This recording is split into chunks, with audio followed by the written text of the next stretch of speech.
Donc on a dit que Gimel Tammuz, c'est quelque chose, le début de la délivrance.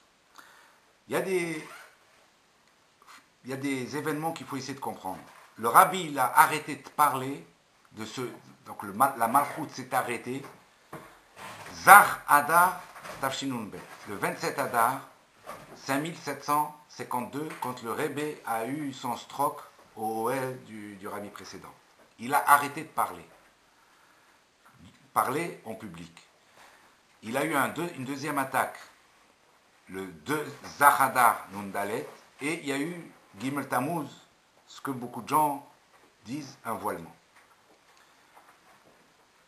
Donc on a eu une absence de malchut, si on peut dire, de dévoilement du Rebbe, parce que quand le rabbi ne parle pas, c'est-à-dire que la malchut elle est en exil, ou qu'elle est voilée, depuis Zahadar, 27 Adar, 5752, jusqu'à Gimel Tammuz, 5754. Ça fait 830 jours exactement. C'est bizarre parce que ces 830 jours, ça correspond au nombre d'années où il y avait le premier temple et le deuxième temple. Le premier temple a duré 410 ans, le deuxième temple a duré 420 ans. 410 et 420, ça fait 830.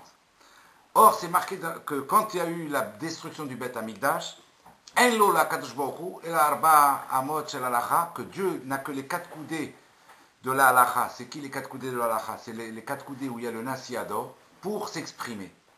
Mais si le rabbi ne s'exprime pas pendant 830 jours, ça veut dire que ces 830 jours, c'est Dieu lui-même qui s'est exprimé. Quand est-ce qu'il s'est exprimé? Pendant les 830 ans où il y a eu le Beth Amikdash.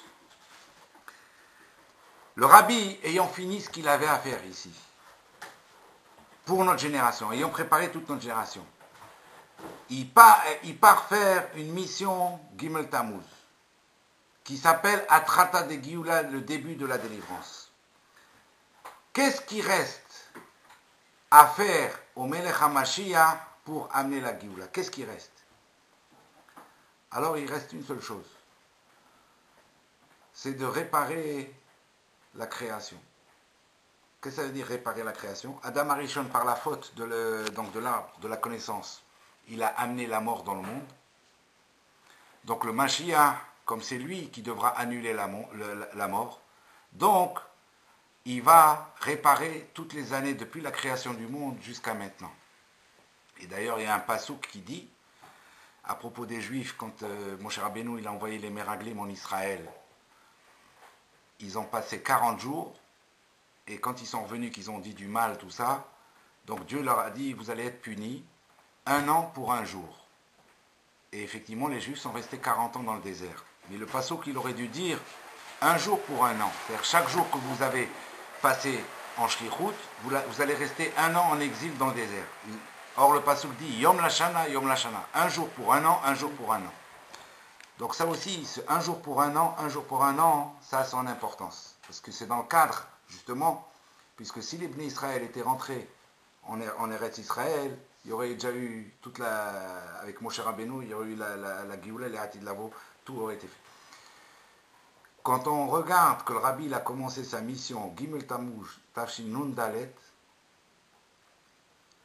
et que chaque année donc, c'est lui qui va réparer, chaque jour il va réparer 1 an, alors on calcule les jours, et on en arrive jusqu'à l'année 5752. Et quand on regarde quand est-ce que le rabbi va réparer l'année 5752, ça tombe le 25 Adar 5770. Le 25 Adar, c'est l'anniversaire de la Rebbetzin. Et le Rebbe, il a fait des gmatriotes sur le nom de la Rebbetzin, Chayamushka, il avait dit c'est 470, c'est la gmatria de Het. Het, parce que c'est le Inyan de Het. Et qu'est-ce qu'on... quoi, Inyan de Het? Het, c'est un moment favorable, un Het Ratson. D'accord. Et donc, c'est un peu une petite allusion au Metsudat David quand il dit au Bebo à Het. Quand on viendra à Het, alors les Juifs vont s'ouvrir et vont comprendre les Rimze Zman à Géoula, les allusions au Zman au moment de la Géoula. Donc on voit qu'à l'année 5752, c'est réparé le 25 Adar, cette année ça tombe un jeudi, et Shabbat qui suit, c'est Shabbat le 27 Adar, Zach Adar, le 27 Adar, c'est 1770, c'est Shabbat Vayakel. Le Rebbe, le dernier Farbringen qu'il a donné en public, c'était aussi Shabbat Vayakel. Donc ça veut dire que le Rebbe, dommage, j'ai pas trop de temps pour développer tout ça, il a scratché ses 18 ans et il fait une continuité. Et c'est pour ça que le Rebbe il a dit que la première chose que Melech HaMashiach il va faire quand il va venir, c'est faire un Farbringen au 770. Amen. C'est ce que le Rebbe a dit en montrant l'escalier. C'est-à-dire il a montré que le Rebbe, c'est le Melech HaMashiach. Donc c'est-à-dire que, et donc là, ça sera Shabbat Zachadar, parce que ce Zachadar aussi qui s'est passé 2 fois, il faut se casser la tête. Pourquoi? C'est pas par hasard.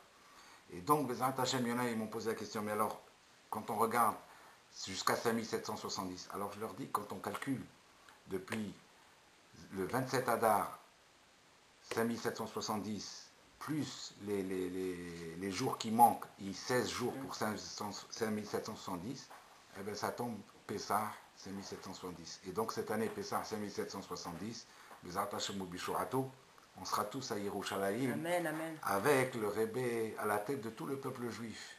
Pour un festin. Voilà. C'est pour la grande Géoula.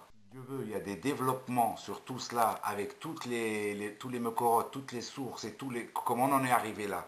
Mais il faut faire un compte à rebours, parce qu'à chaque instant maintenant, la Géoula, elle peut se révéler à chaque instant. Yechi Adonenu, Morenu Verabenu, Melech HaMashiach L'Olam Vaed. Yechi Adonenu, Morenu Verabenu, Melech HaMashiach L'Olam Vaed. Yechi Adonenu, Morenu Verabenu, Melech HaMashiach L'Olam Vaed.